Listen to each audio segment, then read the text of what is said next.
I want to talk a little bit this morning about what I would call covenant logic. To be able to understand the Bible, you have to understand that God always works by covenant, and he's very logical about how he does it. And I want to use that situation to compare the meeting between Judah and Joseph toward the end of the book of Genesis, the tension that was between them.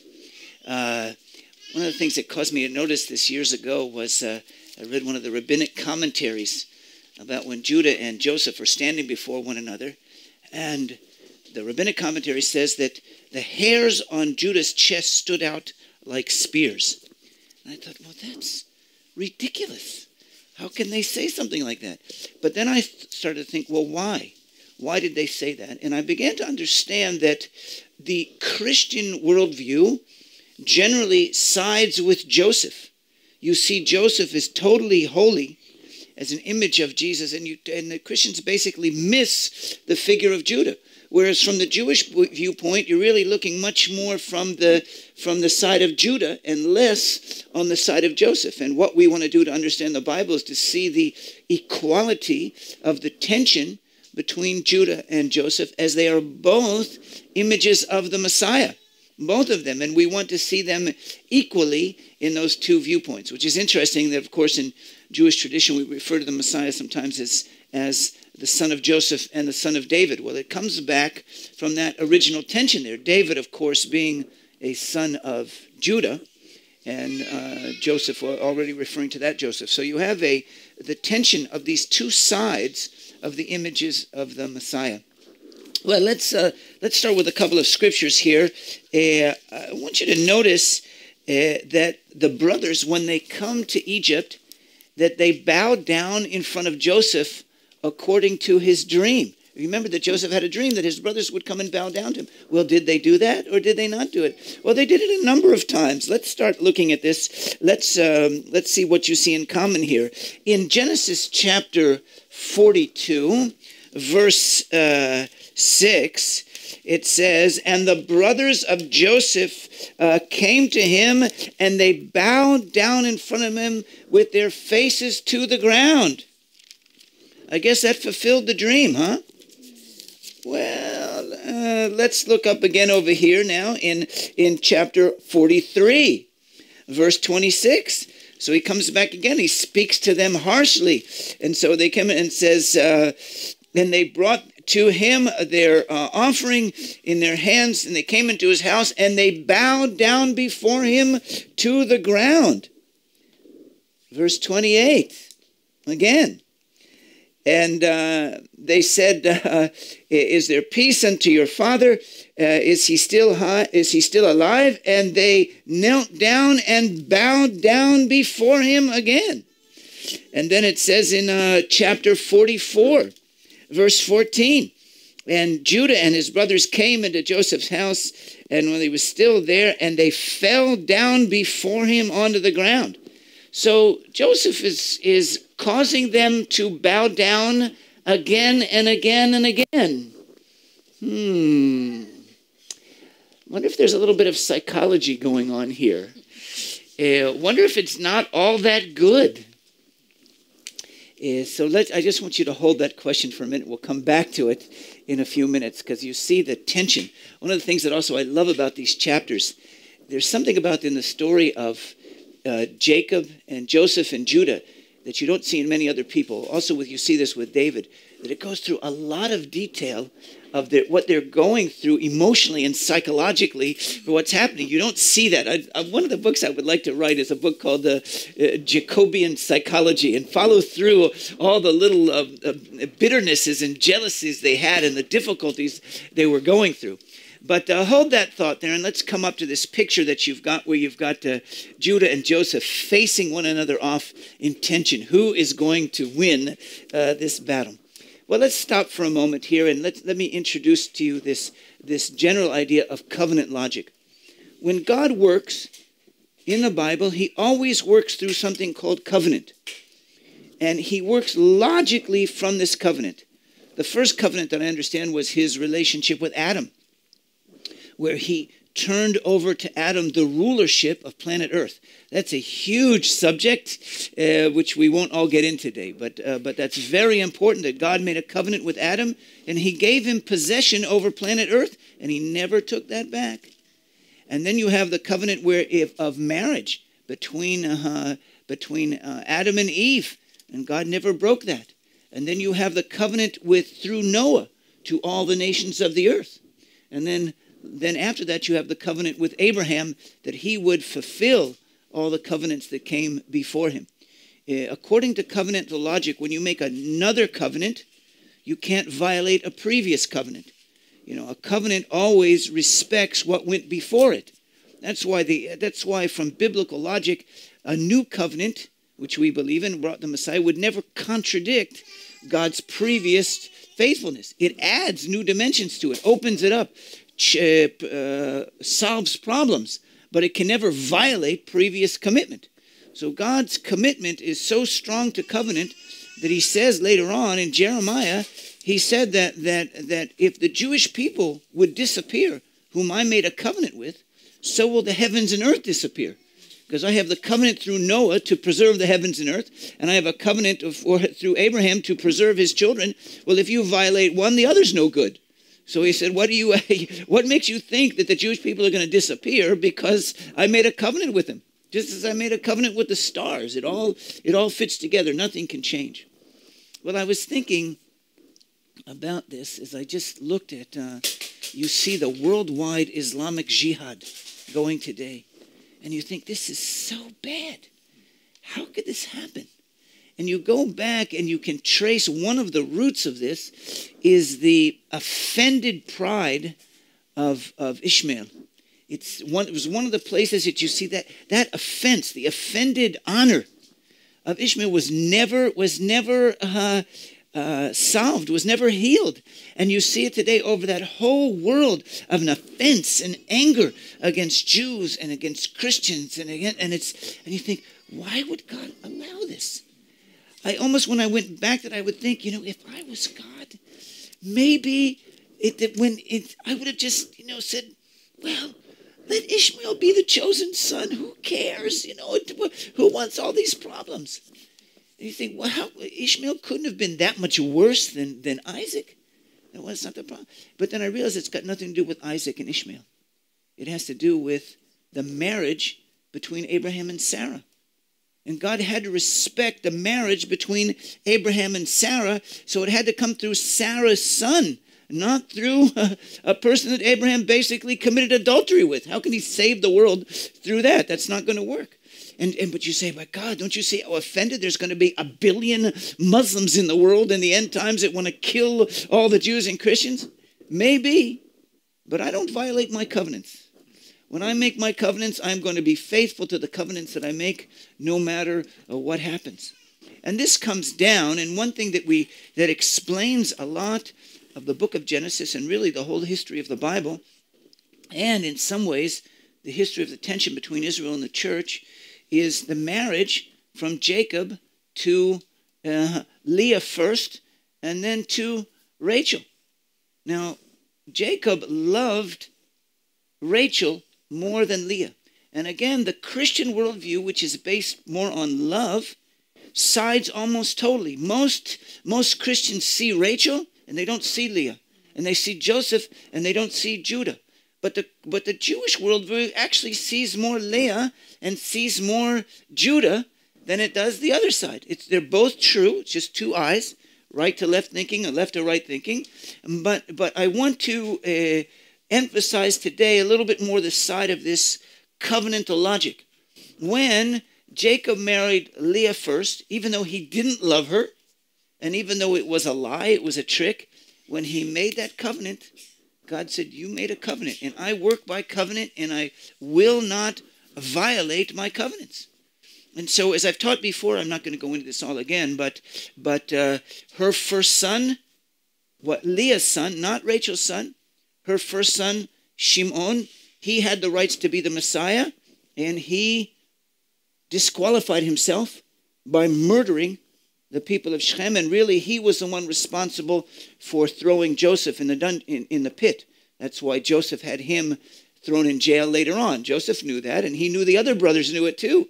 And the brothers, when Joseph said to the brothers, you can all go back, I'm just going to put one of you in jail. I think it will be Shimon. And they all knew this is God's hand because they didn't know that was Joseph. But they knew that Shimon was responsible for that. And then, of course, that was the second son. The first son was Reuben. And Reuben, he committed a sexual sin by sleeping with Bilhah. Now, but you have to realize that one of the reasons he did this was not just for sexual perversion and lust. Why? When did he do that? Do you know that? Do you know when he did that? Right after Rachel died. And she was Rachel's handmaiden. This was him going as the son of Leah when Rachel died, and now he wanted to totally disqualify that whole side of the family by not only is Rachel dead, but I'm going to sleep with her handmaiden to despise that whole side. So when he slept with her, it was as if he was coming back. See, we, the sons of Leah, we have conquered the sons of Rachel. He was doing it to disgrace that side of the family and defend his mother's honor. Now, it was also sexual perversion. But I'm saying there was this feeling within the brothers who were the sons of Leah, that they were offended for their mom's honor. This was before Joseph was ever born. They disliked Joseph before he was even born because they were angry at his mom. And then Joseph was born, and they say, oh, all right, this is the kid that's born to this woman, the second wife from their viewpoint, who my dad loves and doesn't love my mom. They didn't like him when she was pregnant with him already. He didn't do it. And then he comes over, and then it turns out that dad likes him more. Wait a minute. Dad not only likes their wife, despises my mom, now he likes their son better than us. I mean, they were ready to kill him by the time the kid got to 1 year old. And so there's tension going on there. But God's saying, listen, you may be angry, but I have got to respect my covenant with Leah. And so it went from there. And so first the Messianic right went from Reuben to Shimon, and then from Shimon went to Levi, who was half disqualified himself, and that's why he missed the kingship and took the priesthood. And then it went down, the fourth opportunity went to Judah. And he had the opportunity to do that, and he had to either confirm it or disqualify himself. And this moment that we're going to look at in just a moment, well, let's look at it now. So they come together, and you remember, Joseph is facing off the brothers, and he forces them to be humbled, and he said, I'm going to put Benjamin in jail. And Judah looks at it, he says, what's happened to me? He said, I made a covenant commitment to my father to bring this child back. And Judah is being tormented here. And finally, Judah says, I will stay in jail in place of the boy. Let's look at that. That's in chapter 44, verse 33. And now, and he says, and now may your servant, that's me, Judah, he's speaking to Joseph, may I sit in place of this young boy as a slave to you forever, but let him go. At this moment, when Joseph sees this, Joseph breaks. Now, I can't prove this, but when I'm looking at the text, I'm asking myself, why did Joseph make those brothers bow down 4 times? Well, one reason you could say, theologically, positively, was that Benjamin wasn't there yet. And the dream was that all 11 had to bow. So we had to wait till Benjamin came down. That's if you look at Joseph on the good side. I can't help think, though, that there was a little human side on him that just wanted a little bit of revenge. You know, bow down another time. And part of him was, now there's a double play here, because God is working all this for good, and yet, depending how you see this, I think God is working in both Judah's heart, but also in Joseph's heart. Now, I say there's a tendency for Christians, because they identify Joseph as a Jesus figure, to think that he had perfect motives in everything. I don't know. I'm not so sure. You know, that he said and he's putting him in jail. And on the bad side, if there's this, the psychological side, the soulish side, is Joseph is saying, I want you to feel how I felt. I'm putting you back in the position. Now it's Benjamin instead of me. He's going to be put in jail. What are you going to do? I'm recreating the circumstances for you to see if you've changed. Are you just going to wash your hands now and go back again? Then that'll be the end of you. I'll have you all killed. And he puts him in that same situation exactly. And the brothers are off, and they realize it. They realize we're in the same situation. And Judah breaks. And he says, I'll stay instead of the boy. And at this moment, I believe that the Messianic covenant was confirmed to Judah. At this moment, God said, forever your son will be the Messiah. Why? Because this is, I see it, the first person that volunteered to take someone else's punishment. This is what, from this idea, we get the idea of atonement. Atonement is not so much sacrificing an animal. Atonement is that somebody is willing to take someone else's punishment. Let's get rid of theological language. Forget atonement. The word atonement doesn't mean anything to a normal person. It means to take someone else's place in their punishment instead of them. Now, in this case, Judah was willing to do that, and this was a huge breakthrough. As I know, this is basically the first time that somebody is willing to do that. Take someone else's punishment on them. And so he confirmed the very concept of substitutionary punishment, which we later call atonement. But he did. I'm willing to sit there in front of him. And as I understand it, at this moment, God said, I offered you the covenant. You just received it. That does it. And the whole world can die. He said, the covenant of the Messiah is going to come through your son at this moment. At this moment, Judah becomes permanently, now watch this, the leader of the Jewish people. The leader of all the tribes of Israel. That happens at this moment. Now, it already started before that, but this moment it's confirmed. He was already starting to lead them. And that's why Jacob said to Judah, okay, I'll trust you, not the others. I'm giving you the chance. And Judah proved himself trustworthy. Now, here's something that I see in this. Joseph's looking at him, and Joseph breaks down crying. What's going on in Joseph? Now, you can say Joseph is perfect, and so there's nothing happening to him. But I don't think so. I think God's working on Joseph's hearts too. Yes, Joseph, you've been righteous, and you've been the good boy, and you're the leader, and you're the image of the Messiah ruling over the whole world, and you're at the right hand of God. That's you. But you're still human, and there's always been a little side of you of just showing everybody else that you're a little better than everybody else. And here's what I think happened. Quickly, in Joseph's mind, he's looking at him, and now he's thinking, now, Judah, you're feeling what I felt. And then he thought, wait a minute. When it happened to me, I was forced to do it. I didn't volunteer to do it. I wasn't righteous. I just got jumped. And he's looking at Judah, and he said, wait a minute, you're volunteering. You are volunteering for love and righteousness and humility. You are volunteering to do what I have been resentful for 30 years. And you're volunteering to do it of your own goodwill when I was just forced into it. And he looked at him, and I think this is what happened to Joseph. And Joseph said, oh my goodness, you are more righteous than I am right now. What a phony I am. Who am I trying to play God and teach you a lesson? And I was jumped, I was mugged, I was thrown into jail, but I didn't volunteer to. What righteousness did I have? And he looks at Judah and he says, all of a sudden, and I've been thinking I'm better than you all, and I'm teaching you a lesson. And God's humbling both Judah and Joseph at the same time. It's amazing how God has worked this all together, this incredible moment of drama. And Joseph, I see, breaks down crying, and he says, okay, my game's over. I can't play this game anymore while I'm God and you guys are all sinners and I'm the righteous one.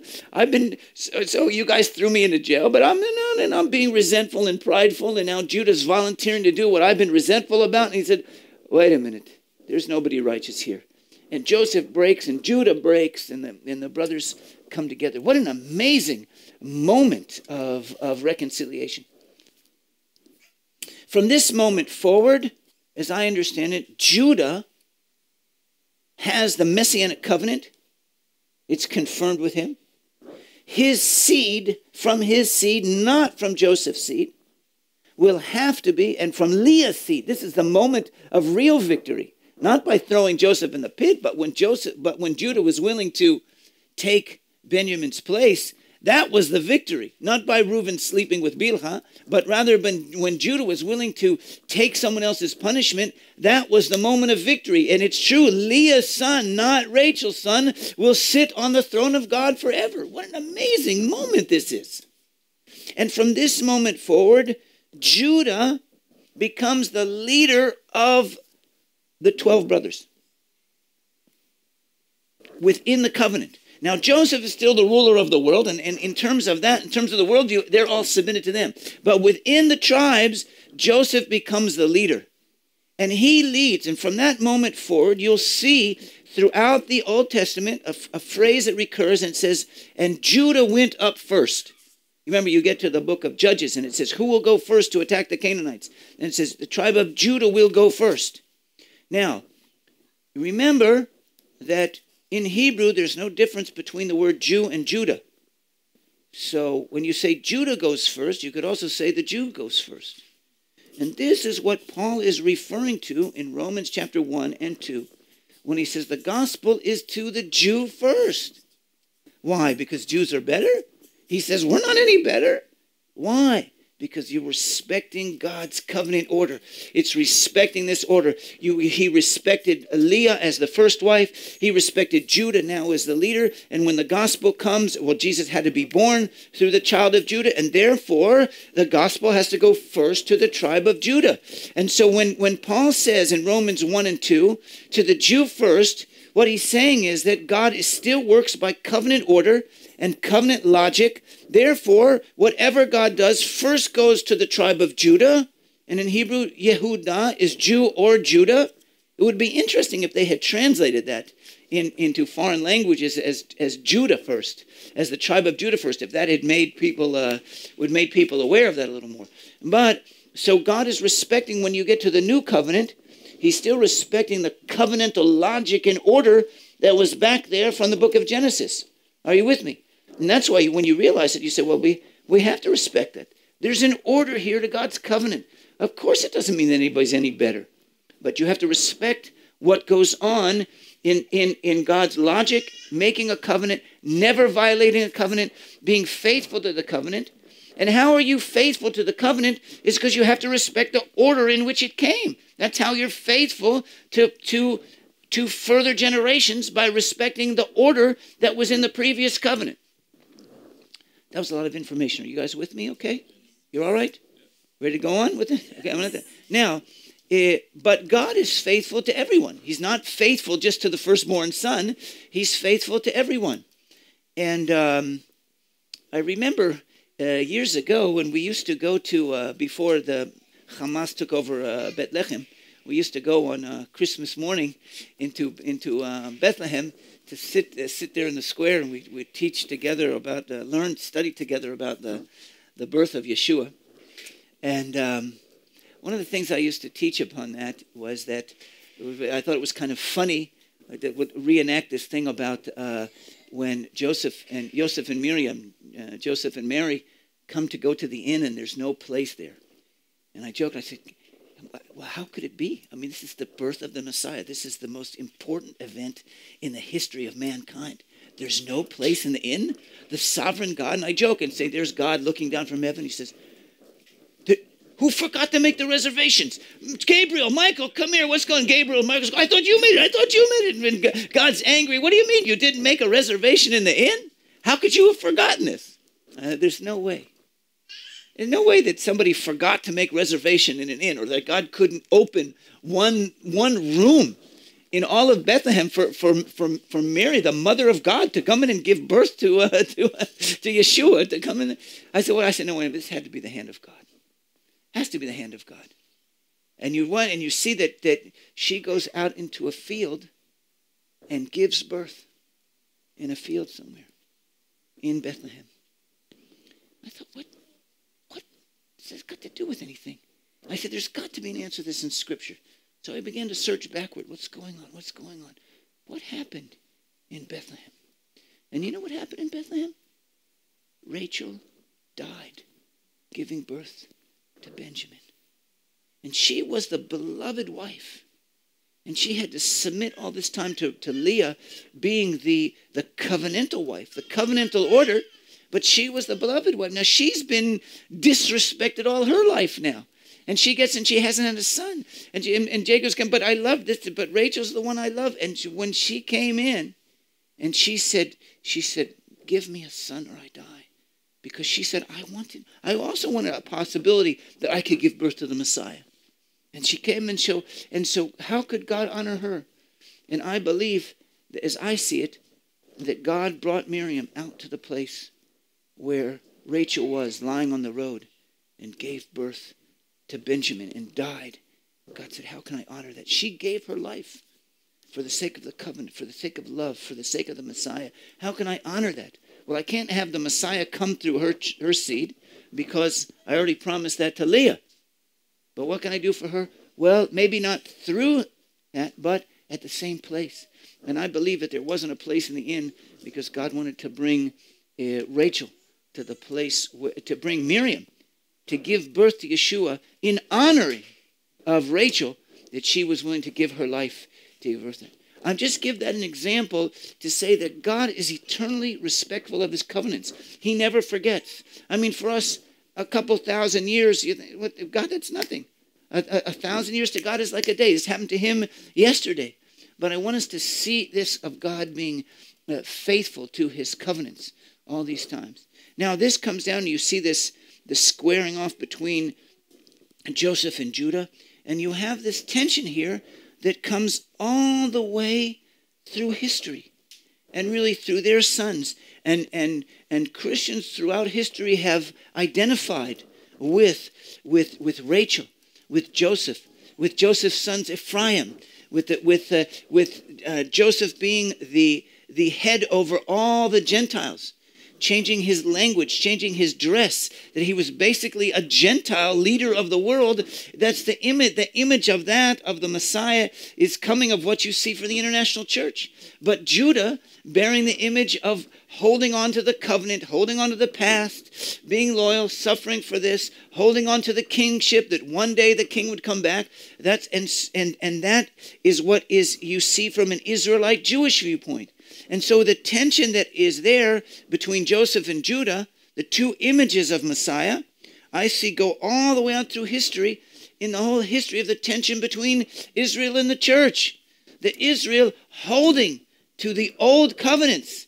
And the church talking about, no, it's international, it's universal, it's love, it's everyone's the same. And while the people of Israel going, we're holding on to the past, but what about these covenants God made with our people? That's good. And this tension goes on. The tension between Joseph and Judah is there between the people of God all the way through history. And we're living at it now that the people of Israel, the people of Judah have come back to this land, and now you're getting a tension again between Israel and the church that we believe will be resolved in a positive way this time, of reconciliation between Israel and the church, between Judah and Joseph, as we get ready to receive Yeshua to come back, who is both the son of Joseph and the son of David, the son of God, and everything will be reconciled in him.